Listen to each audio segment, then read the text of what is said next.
자, 마태복음 2장 1절 2절 내가 다시 읽습니다. 헤롯 왕 때 예수께서 유대의 베들레헴에서 나심에 동방으로부터 박사들이 예루살렘에 이르러 말하되 유대인의 왕으로 나시니가 어디 계시냐? 우리가 동방에서 그의 별을 보고 그에게 경배하러 왔노라 하니 11절 말씀입니다.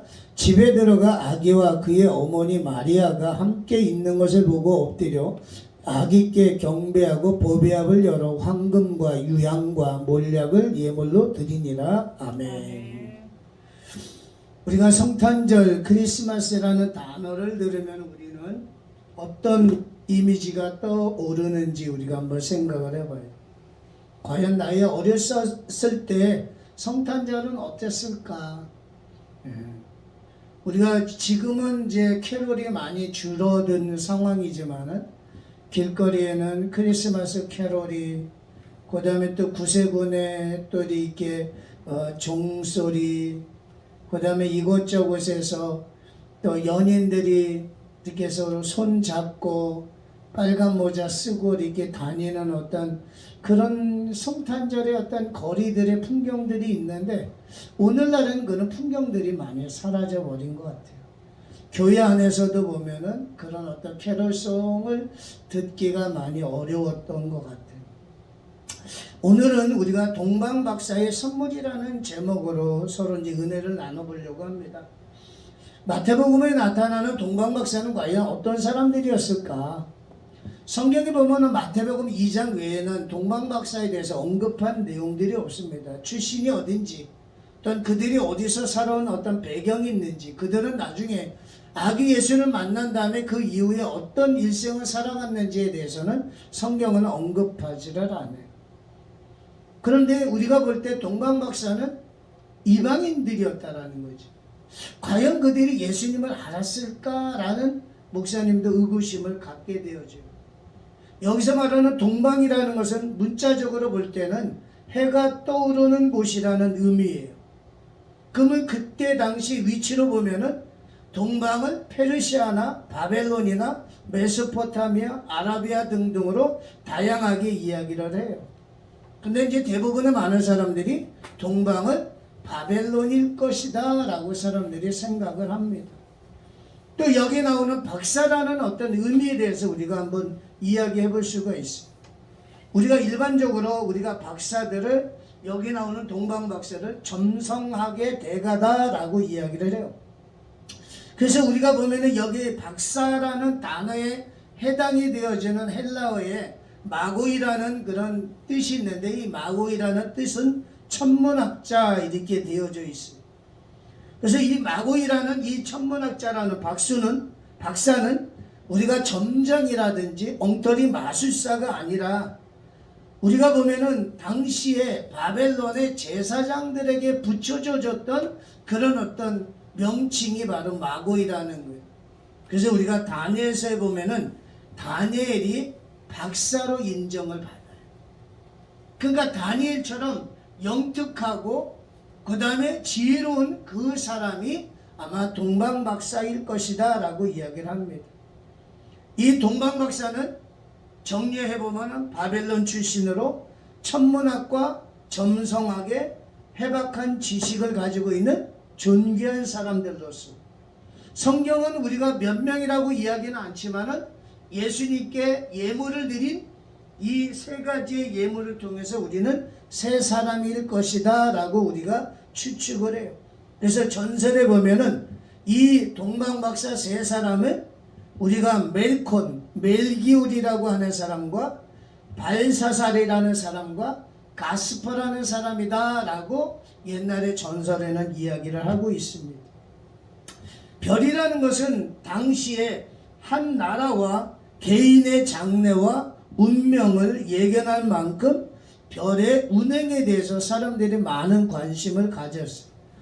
그래서 예수님 당시에 이때 태어났던 별들이 어떤 것인가 그냥 여러분들이 그냥 들어만 보면 좋을 것 같아요.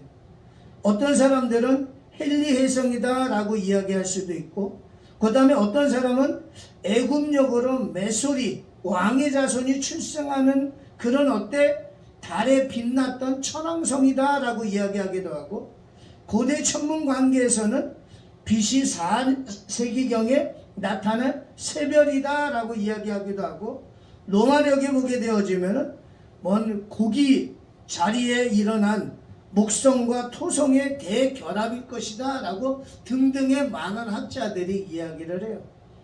이 중에 어떤 것인지 단정할 수는 없지만 이 동방박사는 점성학으로 천문학으로 하늘을 바라보면서 그 특별한 어떤 별을 쫓아서 그들은 베들레헴까지 오게 되어진다는 거죠. 어떻게 보게 되어지면은 이 사람들은 별을 통해서 하나님의 음성과 또 하나님의 계시와 하나님의 돌보심을 그들은 경험하게 되어진 거예요. 그래서 1,400~500km를 마다하지 아니하고 그들은 예수님을 찾아서 먼 곳까지 오게 되어진다는 거죠. 이제는 우리가 이 동방박사가 예수님께 드려지는 예물에 대해서 우리가 한번 생각을 해봐야 돼요. 그들은 1,500km, 1,600km 떨어져 있는 곳에서부터 그들은 이 아기 예수를 위하여서 예물을 드리기 위해서 자기 각자 준비하고 왔을 것 같아요. 그 숱한 여행길 속에서도 배고픔이 있었을 것이고 넉넉하지 못한 상황 속에서도 그는 자기가 드리고 싶은 우리가 황금과 유향과 몰약이라는 것을 결코 그것은 손대지 않았다라는 거지. 우리가 여기서 볼 수 있는 것이 동방박사가 드려지는 예물을 통해서 우리는 과연 하나님 앞에 예물을 드릴 때 어떤 마음과 어떤 자세로 예물을 드리는가를 한번 생각을 해봐야 돼. 내 주머니를 뒤져서 손에 쥐어지는 대로 하나님 앞에 드려지는가? 아니면 뭔가 내가 며칠 전부터 주님 앞에 예물을 드리기 위하여 준비하면서 내가 드려지는가?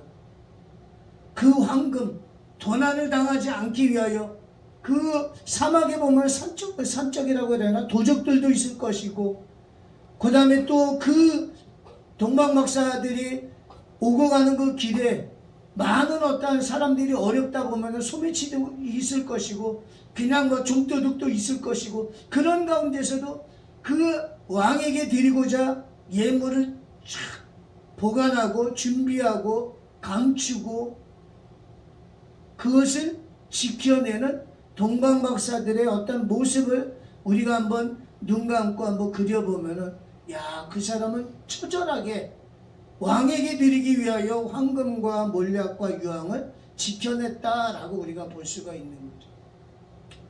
그 동방박사들이 드려지는 황금은 옛날부터 동서고금을 통해서 가장 귀하고 불변하는 금속으로서 불을 상징을 하고 왕께 드리는 예물로 우리가 황금을 드렸어요.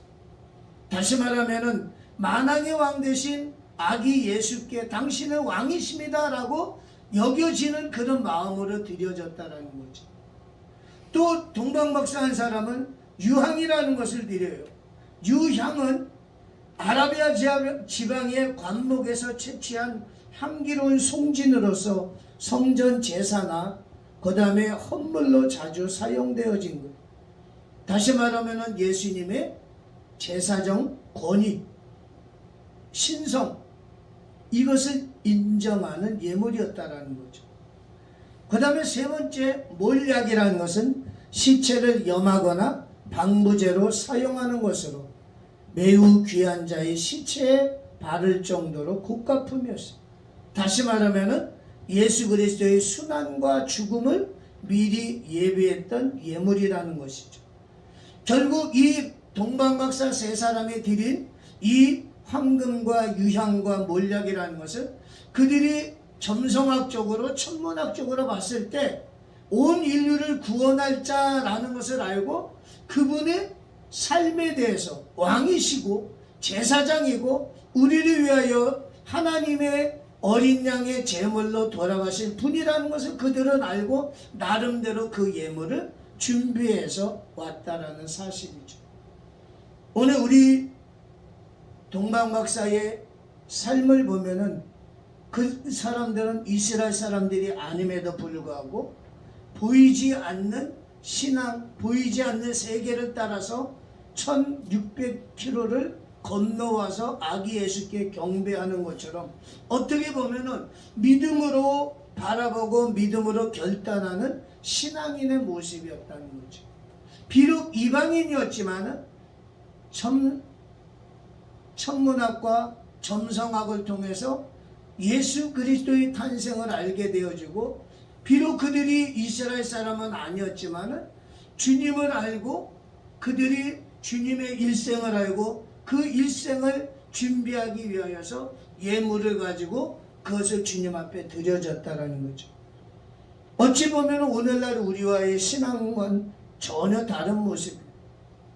우리는 좋은 환경과 좋은 상황 속에서도 게으르고 나태한 모습으로 우리가 신앙생활하고 있지만, 동방박사는 보지 못하고 알지 못하고 듣지 못하는 가운데서 오직 믿음을 가지고서 별이라는 그런 것을 바라보며 믿음으로 그 1600km를 걸어왔다는 그 사실만으로 우리가 도전받아야 되고, 우리가 한번 우리도 그 동방박사들의 그 신앙과 그 믿음을 뛰어넘는 그런 청년들의 신앙과 믿음이 가져야 한다라는 거죠.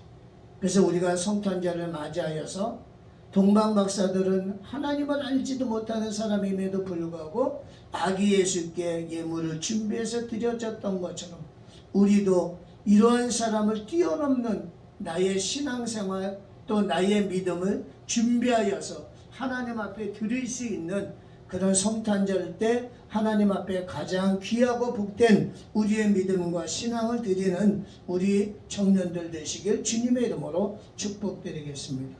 기도하겠습니다. 사랑의 하나님, 하나님의 인도하심을 따라서 별을 보고 찾아온 동방박사들의 그 신앙과 그 믿음을 바라보며 우리들도 그 사람들의 신앙과 믿음을 뛰어넘을 수 있는 신앙인이 되게 도와주시옵소서. 갈 바를 알지 못하는 가운데서도 별을 바라보고 달려갔던 것처럼 우리 청년들도 어렵고 힘든 21세기를 살아가면서 오직 예수 그리스도를 바라보며 오직 믿음으로 살아갈 수 있도록 힘과 능력을 주시옵소서. 성탄절이 그냥 우리가 먹고 마시고 즐기는 성탄절이 아니라 우리를 위하여 이 땅에 오신 예수 그리스도의 탄생을 축하하며 또한 다시 오실 주님을 기대하며 오직 믿음으로 살아가는 우리 청년들 되게 도와주시옵소서. 우리 청년들이 꿈이 있습니다. 그러나 그 꿈을 이루기 위하여 갈 바를 알지 못하고 두렵고 힘들고 어려운 상황 속에 있지만, 마치 동방박사가 별을 바라보고 그들이 아기 예수를 만난 것처럼 우리 청년들도 예수 그리스도를 바라보며 이 어렵고 힘든 현실을 이겨나갈 수 있도록 믿음의 믿음을 더하여 주시고 능력의 능력을 더하여 주시옵소서. 예수님의 이름으로 감사하며 기도드립니다. 아멘. 지금은 우리 주 예수 그리스도의 은혜와 하나님 아버지 크신 사랑과 성령 하나님의 감화감동 역사 충만하심이 동방박사의 그 예물처럼 우리 청년들도 하나님 앞에 드려지는 예물이 가장 고귀하고 가장 값지고 가장 힘있고 가장 사랑스러운 예물을 드리는 그런 청년들의 손길과 마음 되어지기를 다짐하고 헌신하는 우리 청년들 머리머리 위에 또 앞길 위에 지금부터 영원 무궁토록 함께 있을지어다. 아멘. 축복합니다.